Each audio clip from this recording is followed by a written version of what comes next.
Reviewing this album in anything less than a week after it came out is absolute criminal behavior.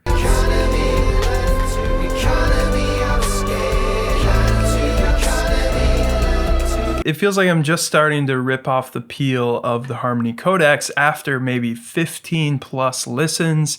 No joke. So let's get into it. What's the deal with the most anticipated album of the year in prog rock? Well, it's not really prog at all, is it? At least in the retro or the traditional sense of the word prog. You know, Steven Wilson, he's really had his way with us again here. He's given us something that we couldn't have predicted. And you get the sense listening to Steven when you kind of read between the lines, both to this album and really all his music, that this is his highest goal, is becoming or reaching some level of artistic relevance that he hasn't before.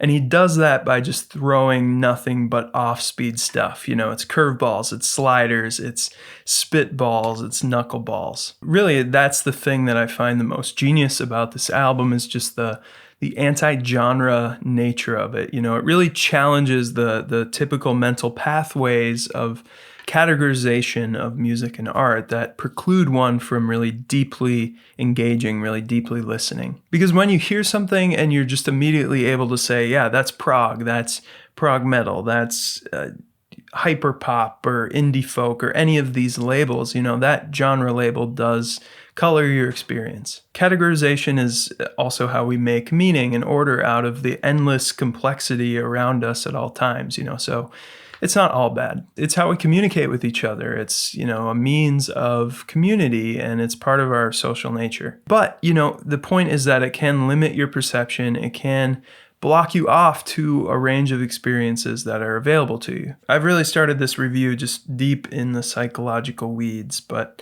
that's really what this album does to me, and from others I've talked to, it's kind of the same. But before we continue down the rabbit hole, let's just stop and make some observations, okay? Steven Wilson is one of my favorite artists of all time, leader of the band Porcupine Tree, who I just ranked their discography, so I'll just, you know, bing.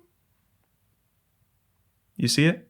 But also prolific solo artist and producer. You know, he's really the guy that those old prog bands like Gentle Giant or Jethro Tull go to remix their classic albums. So he's definitely got a pair of ears, you know, and the Harmony Codex is his 7th album following a couple less dense, a little more poppy efforts, 2017's To the Bone and 2021's A Future Bites. We had 4 singles in a single month leading up to release here, so very different from the Future Bites campaign, which was very extended. I think the first one came out a year before the album, so granted, COVID probably led to that, but I think this has helped the album. You know, it really built some hype really quickly. He did some great interviews, and I managed to not listen to a single, so I'll just, you know, pat myself on the back there. And right off the bat on this album, there are 3 songs that speak to the anti-genre-ness of this album. You know, Inclination, it starts with a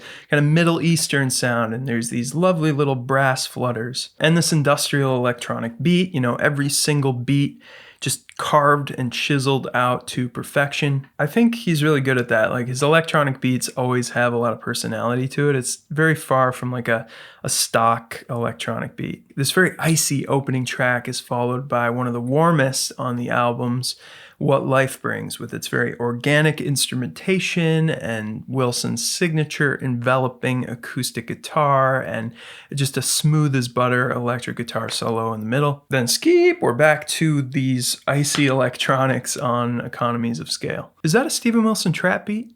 Mixed with this early 2000s almost dial-up internet kind of sound, you know, a little bit Radiohead, but that's mixed and blended with these very luscious vocal layers. While there's incredible variety on this album, I think just on the simple spectrum between warm and cold, if you think of like Raven as his warmest album and maybe Insurgentes as his coldest, I think it leans a little more cold. And then Impossible Tightrope is the magnum opus just as far as throwing every single instrument, every texture, every genre in the dryer on high heat and just kind of, you know, seeing what happens. Telecasters raging and saxophones blazing, strings sweeping, and electronic piano leaping. I have a 2-year-old, okay, so, kind of in Seuss mode. It is just a sumptuous jam track and a very unique one. I don't think anything on this album is like it. A low for me on the album is the one that Ninette Tayeb guests on, which, no question, her voice is incredible. It's simply one of the best female vocalists I've ever heard. I do love that very dreamlike 1940s kind of intro to the song. Like, it's just a little clip at the beginning.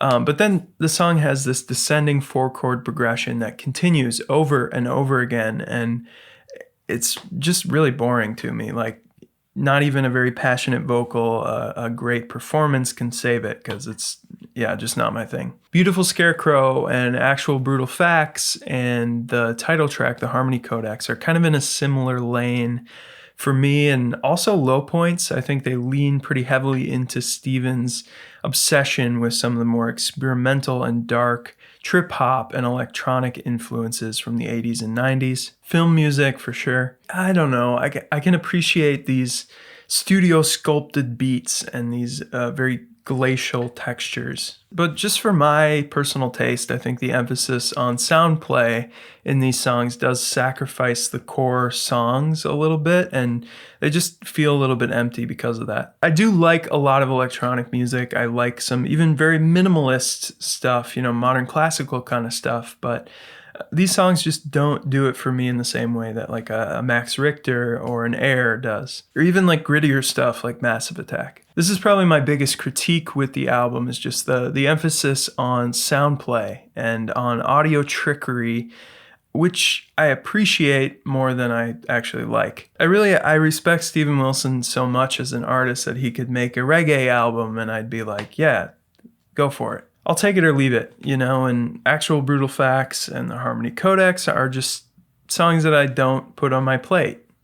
It's no big deal, Some people like green bean casserole, and if there's like turkey and stuffing and potatoes and like some roasted Brussels sprouts or something on offer, then yeah, it's not going on the plate. On the other hand, Staircase and Time Is Running Out are my two favorite tracks on the album, and I think they strike this balance between sound play and songwriting a lot better. Just the rising intensity of Time Is Running Out, and you got that ornate arpeggiation in there that's juxtaposed by this pitch-shifted low vocal, the classical meeting the modern. And it's hard not to imagine that verse at the end of the song isn't autobiographical. It references Kate Bush's The Kick Inside and Jeff Wayne's War of the Worlds. You're thinking maybe it's too late to raise your head and conjure up some kind of break, because it's just rock and roll with no quality control, and time is running out. I haven't actually read the short story that corresponds with this album in Stephen's autobiography, but